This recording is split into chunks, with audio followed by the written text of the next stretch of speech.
distinguished guests, the panelists, the professors who have talked to us, and all the people who have come here for this memorial lecture and luncheon for the greatest president of our times, the late Mzee Mwai Kibaki.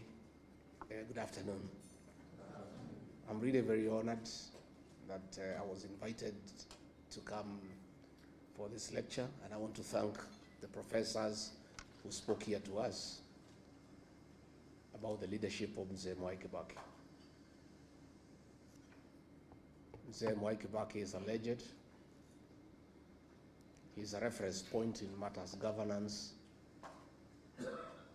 And anybody who talks about governance in this country, there is reference to his leadership. He left a legacy that remains permanent, that is visible, and that is felt. His greatest achievement was the economic restoration and transformation of this country. And because I'm somebody who listens to the ordinary people, they tell me, don't tell us about economic growth, don't tell us about economic survey, don't tell us the economy has improved from this percentage to this percentage. We want to feel the growth the way we felt it when Kibaki was president. Because there was money in circulation, there was infrastructural development that is feasible, and people say they don't want to be told theories.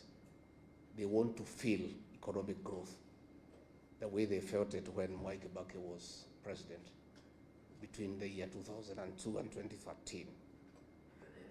I want to really acknowledge the culture of hard work that the late president inculcated in all of us, asking people to work hard. I remember when he was sworn in as president and he made his first visit to Ubaya, and those of us from Nyeri were very excited to welcome our son home, and we were lining up everywhere waiting for him. And when he reached Karatina, where I was, he didn't come out of the vehicle. And he lowered the window by a few inches, and then called the PC, akamuuliza, bwana PC, nini naendelea hapa? Hii watu yote, it was around 11. Nani nachuna majani chai? Nani yuko kwa shamba ya kahawa? Hapana, hapana, hapana, tutaharibu. Tukiendelea namna hii tutaharibu.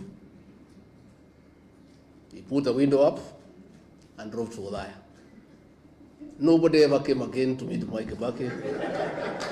Watu walienda kwa mashamba. And that is how this country was transformed. The culture of hard work. I want to say that many people today who are solid in this country, I included, we made our money during the time of Mwai Kibaki. Because government documents were respected. If you had an LPO issued to you from government, you could walk into a bank and get 50% as LPO financing. Because you do the work and you would get paid. Today, if you go to an LPO, to a bank, nobody will talk to you. He really dignified government contracts by making sure that contracts were only given when money was available and there was budgetary support. These great men pushed taxation, and we want today, as we remember him in a very fond manner, to say there's nothing wrong with the taxation. And Kenyans cannot be accused of refusing to pay taxes, because Mwai Kibaki did it. Lipa kodi, ujitegemee, and people paid taxes, and they didn't complain because they saw a corresponding development and services. Kenyans don't have a problems with paying taxes. But Kenyans have a big problem in paying taxes that they cannot see what the money is doing. So we want to ask our brothers now in government to know that Kenyans are not complaining about overtaxation because they don't want to pay tax. They have a problem of paying taxes that are misappropriated, that are not used appropriately. And Mwai Kibaki is a living testimony that Kenyans are willing to pay taxes, but they want to see a corresponding service and development. Mwai Kibaki respected institutions. Ambassador Muthaura is here, and Ambassador, we want to salute you. Mwai Kibaki would not have succeeded without the support of the bureaucracy that you led. But he also allowed you to work, because we know he allowed people to work. Because if you have a supporting system that supports you, it can only be effective to support you if you allow them to work. Mwai Kibaki respected institutions, and going forward, that must be the way for this country so that institutions can work. Again, we must remember him for the 2010 Constitution, and all those who say that they remember him fondly, the way to dignify his legacy is to implement the Constitution and follow it letter and spirit. Because when we do that, we'll have a good country. Mwai Kibaki spoke very little and did much. Most of us are learning from him. Nowadays, I only talk once a week. I'm becoming a good student of Mwai Kibaki. Going forward, I'll talk after 2 weeks, then one a month, because he spoke very little and did a lot, you know. And I think you don't need to speak much.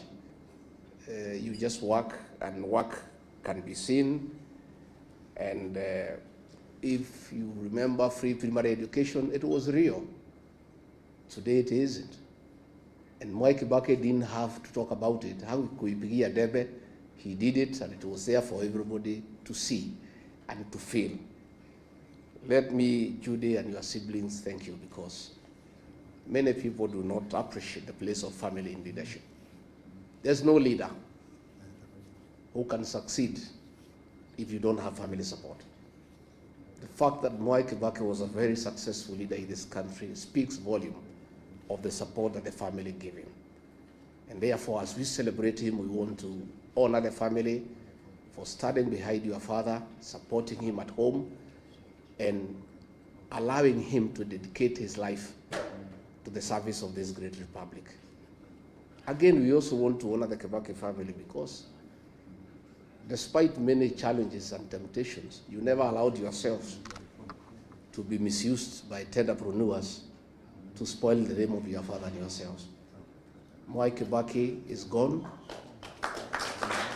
but his integrity and that of his family remains up. Nobody has ever suited Mwai Kibaki and his family in any scandal in this country. And we know the temptations around family by people who want to use proximity to power.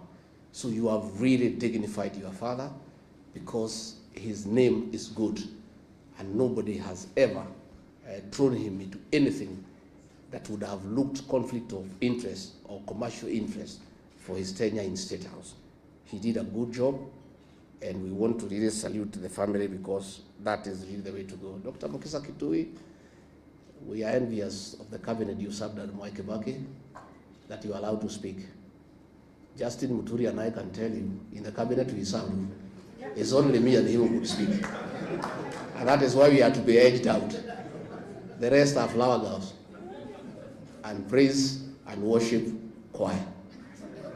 So we would have wanted, you know, if things could reverse and we served at Mwai Kibaki, we would have enjoyed, because he would have allowed us to contribute, to make meaningful contribution to the management of the affairs of this country.